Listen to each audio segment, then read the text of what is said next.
Lady Gaga के concert की opening, Feral Williams के साथ म्यूजिक वीडियो। भला कौन है ये पॉप स्टार जिसे हम नहीं जानते? ओ, ये तो हमारी असल दुनिया में है ही नहीं। मिलिए वर्चुअल पॉप सनसनी हत्सुने मिकू से, डिजिटल सेलिब्रिटीज की सुपरस्टार से। आइए जाने कि दुनिया भर में फैले उनके फैंस उनकी किस अदा पर फिदा हैं। असल पॉप स्टार जैसे जलवे हैं, सोशल मीडिया पर फॉलोइंग है, कॉन्सर्ट करती हैं तो टिकट पाना मुश्किल और सामना हो जाए तो क्या कहने। हत्सुने मिकू सबसे पहले केवल एक आवाज थी, सिंथेटिक वॉइस प्रोग्राम जिसे वोकलॉइड कहते हैं।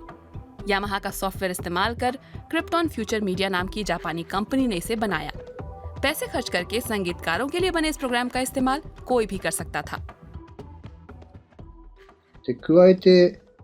हत्सुने मिकू का जन्म 2007 में हुआ। इसके लिए उससे अच्छा समय तो हो ही नहीं सकता था, क्योंकि खुद यूट्यूब भी 2006 से ही शुरू हुआ। फैंस जहां अपना पसंदीदा कंटेंट शेयर कर सके, वो प्लेटफॉर्म भी साथ साथ बड़ा होता गया।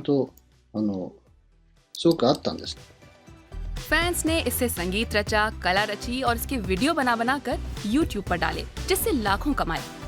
मिकू की आवाज से आज तक 1 लाख से भी ज्यादा गाने बन चुके हैं। मिकू की आवाज और रूप बहुतों को भाया। उसे अलग अलग खूबसूरत रूपों में ढालने की जैसे लोगों में होड़ मच गई। स्टेज पर अपने हजारों फैंस के सामने परफॉर्मेंस देने लगी। हत्सुने मिकू देखते ही देखते छा गई। उनकी राह पर चलते हुए कई और डिजिटल सितारे निकले, जैसे लिल मिकेला। मिकू की पहली लाइव परफॉर्मेंस जापान में 2009 में हुई। तब से दुनिया में जहां कहीं भी मिकू के कॉन्सर्ट हुए, हर जगह हाउसफुल रहे। वो फेरल विलियम्स की म्यूजिक वीडियो से लेकर लेडी गागा के 2014 वाले वर्ल्ड टूर में भी अपने जलवे दिखा चुकी हैं।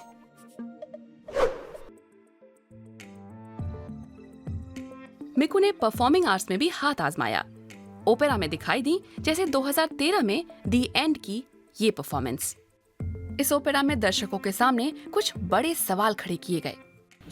वो कोई इंसान नहीं है, लेकिन कहती है कि एक दिन मैं भी मर जाऊंगी, क्यों नहीं? और वो इस बात को बार बार कहती रहती है, लेकिन लोगों को पता है कि वो इंसान नहीं है। इसके बावजूद वो मौत के बारे में बात कर सकती है और दर्शक खुद सोच सकते हैं कि मौत क्या है। जापानी संस्कृति में कुछ ऐसी चीजों में भी आत्मा का वास माना जाता है जो जिंदा नहीं होती। ये शिंतो लोगों की मान्यता है। कई वर्चुअल कैरेक्टर्स को लोग इंसान मानने लगे हैं। ऐसे में मिकू जैसी लड़की के सामने भी कुछ दिलचस्प प्रस्ताव आए। आकिहिको कोंडो मिकू के फैन हो गए। कुछ इस तरह मिकू से मुतासिर हुए कि उसे जीवन साथी बना लिया। जी हाँ, उन्होंने 16 साल की वर्चुअल अवतार मिकू से 2018 में शादी कर ली। किसी ने इसे पागलपन कहा तो किसी ने उनकी दीवानगी को समझा भी।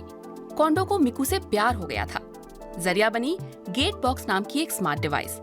ये लाइटें, घरेलू अप्लायंस वगैरह कंट्रोल करती है, मौसम का हाल बताती है और सुबह आपको जगाती भी है।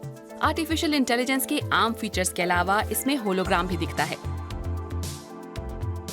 मिकू ने मुझे तब सहारा दिया जब मुझे सबसे ज्यादा जरूरत थी। उसने मुझे महसूस कराया कि मैं अपनी जिंदगी को फिर काबू में ला सकता हूँ। मेरा प्यार सच्चा है। दूल्हे ने मिकू जैसी गुड़िया को अपने हाथों में लेकर 2018 में उससे शादी कर ली। मिकू के लिए बढ़ते प्यार को देखते हुए अब उसे लेकर नई एनिमेशन सीरीज बनाई जा रही है। हम मानते हैं कि हमने एक खास तरीका खोज लिया है जिससे मिकू के चरित्र को बरकरार रखते हुए एक ओरिजिनल एनिमेटेड सीरीज बनाई जा सके। मिकू हर फैन की क्रिएटिविटी को जगह देती है। ये मिकू और उसके दुनिया भर के फैंस के लिए अहम पल होगा। कुछ फैंस को डर है कि कहीं एनिमे कैरेक्टर में ढालने से मिकू की पर्सनैलिटी उसी में बंद कर न रह जाए। दुनिया भर के प्रशंसकों के लिए मिकू एक पॉप कल्चर आइकन है। उसकी खासियत यही है कि हर कलाकार अपनी क्रिएटिविटी को जाहिर करने के लिए मिकू को अपने हिसाब से गढ़ लेता है। मिकू लोकप्रियता की सीढ़ियां चढ़ती ही जा रही है। उसके क्रिएटर को उससे और भी बड़ी उम्मीदें हैं। देखिए, मुझे लगता है कि ऐसा करना थोड़ा मुश्किल भले ही हो सकता है, लेकिन आप सोचिए कि कितना ही अच्छा होगा अगर वो कुछ इस तरह का रूप ले ले जिसकी हम कल्पना भी नहीं कर सकते, और वो भी खास तौर पर लगातार जो नई नई टेक्नोलॉजी आ रही हैं उनके साथ अगर हम ऐसा कुछ कर सकें।